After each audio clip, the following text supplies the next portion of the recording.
Bonjour, salut. Eh bien, il était une fois un roi qui vivait dans un grand royaume et le roi était triste. Il vivait avec la reine qui était triste, il vivait avec ses serviteurs, ses domestiques qui étaient tristes, le royaume était triste puisque le prince était atteint d'un mal qu'on ne pouvait pas soigner. Voyez-vous, au début, le roi, dès les premiers symptômes, il a fait venir les médecins royaux. Mais ceux-ci ont eu beau ausculter, tester, et n'ont pas trouvé le remède. Alors on a fait venir les médecins de tout le royaume, on a fait venir les médecins les plus savants. Mais on n'a pas trouvé quelque chose pour guérir le prince. En désespoir de cause, le roi et la reine ont appelé, vous savez, ces gens qui travaillent avec des herbes, avec des huiles, avec des onguents, des magiciennes, des magiciens, des gens qui travaillent avec la nature. Mais personne n'a trouvé la solution pour guérir le prince. Et après des semaines, le prince, il était toujours dans son lit, malade, il était pâle, il était maigre. On avait vraiment peur pour lui. Alors le roi, il a consulté la reine et puis ils ont appris qu'il y avait une vieille. Vous savez, dans les villages, il y a toujours une vieille qui habite un petit peu à l'écart, dans une maison un peu bizarre, qui fait un peu peur parce qu'on ne la connaît pas. Mais cette vieille-là, elle avait sa figure toute ratatinée, on aurait dit une vieille patate, vous savez, mais elle avait un regard tout clair. Cette vieille, elle avait 200 ans. Elle travaillait avec des tisanes, avec des herbes, avec des huiles. Elle faisait des potions qu'on disait magiques. Et donc on a fait venir la vieille qui est arrivée avec ses tisanes, avec ses herbes, avec ses huiles, ses pommades. Elle a passé la journée avec le prince. Le roi et la reine étaient confiants. Ils espéraient beaucoup. Et après la journée, la vieille elle est sortie de la chambre, elle avait massé le prince, elle lui avait donné des tisanes, fait respirer des huiles. Et elle a parlé avec le roi et la reine et elle leur a dit « Vous savez, votre fils, son corps va très bien, il n'a aucun problème dans son corps, mais votre fils, il est profondément triste.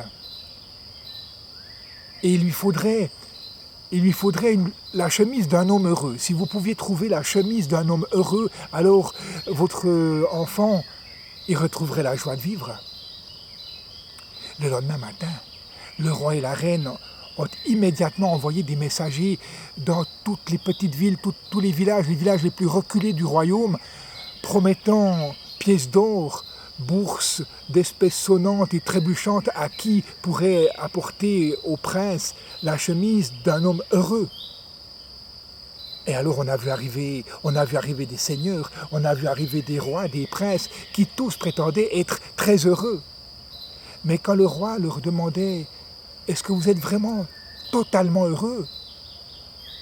Les seigneurs, les rois, les princes disaient « Oui, effectivement, si j'avais un territoire un peu plus grand là qui touche mon royaume, si je pouvais agrandir mon territoire, là je serais le plus heureux des hommes. » Le roi alors il balayait d'un revers de la main ses arguments. Quand sont arrivés les ecclésiastiques, des prêtres, des curés, des moines, ils ont tous prétendu être les hommes les plus heureux du monde. Et quand le roi leur a demandé « Mais vous êtes totalement heureux ?» Alors les moines, les curés, les abbés ont dit « Oui, nous sommes totalement heureux. Enfin, si l'évêque pouvait me nommer grand abbé ou cardinal, je serais le plus heureux des hommes. » Et là aussi, le roi a balayé ses arguments d'un revers de la main. Alors sont arrivés les gens du peuple, les paysans, les artisans, les commerçants. Et à chaque fois que le roi leur disait « Mais vous êtes vraiment totalement heureux ?»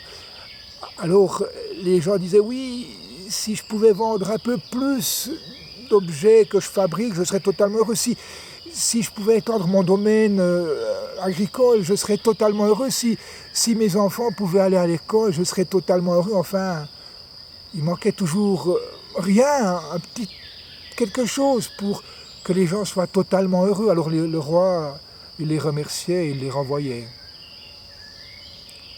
Et puis quand une semaine s'est passée, peut-être, le roi s'est tourné vers son grand chambellan et il lui a dit « Est-ce que tu es sûr que tout le monde est passé ?» Le grand chambellan a dit « Oui, tout le royaume est passé chez vous. » « On n'a oublié personne, dit le roi. « Bon, a dit ce grand chambellan, il y a peut-être votre jardinier, mais vous savez, votre jardinier, il est un peu simple, un peu joyeux, enfin, il siffle tout le temps, il chantonne. Lui, il n'est pas venu. » Et là, le roi et la reine sont allés voir le jardinier. Ils l'ont trouvé dans le jardin potager, avec son chapeau de paille au soleil, en train de siffloter, s'occupant des salades, des fenouils, des petits choux, enfin, il était joyeux dans son jardin. Et il a été surpris de voir le roi et la reine venir lui rendre visite. Il s'est incliné, Majesté, Majesté, mais quel honneur de vous recevoir dans mon jardin, dans les jardins royaux. Et le roi lui dit, dis-moi, jardinier, est-ce que tu es totalement heureux? Moi, Majesté, mais je suis plus heureux des hommes. Mais encore, a dit le roi, mais Majesté, quand je me lève le matin, je suis en vie, je suis vivant, et j'entre dans le jardin, il y a là les perles de rosée qui brillent au premier rayon de soleil. Il y a le premier chant d'oiseaux qui illumine ma journée. Il y a mes semis, mes pousses qui gentiment sortent de terre et puis s'épanouissent au soleil. Il y a ces arbres fruitiers qui, au soleil d'avril, ont produit des petites fleurs qui me rendront en abondance des fruits cet automne.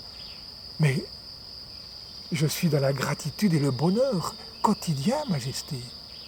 Oui, mais a dit le roi, es-tu totalement heureux? Majesté, que pourrais-je demander de plus? Je suis dans ce jardin royal et je m'épanouis chaque jour dans ce bonheur de cultiver, de découvrir, d'entretenir la vie.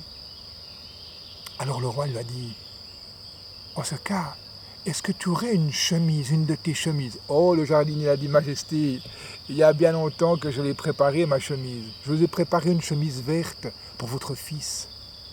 Et le jardinier il a offert sa chemise au roi, une belle chemise toute bien pliée. Et le roi et la reine sont rentrés au palais.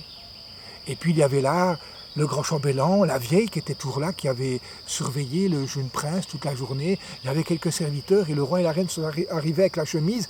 On a passé la chemise au prince dans le lit et là, ses joues ont repris des couleurs, ses yeux se sont ouverts, éclatants.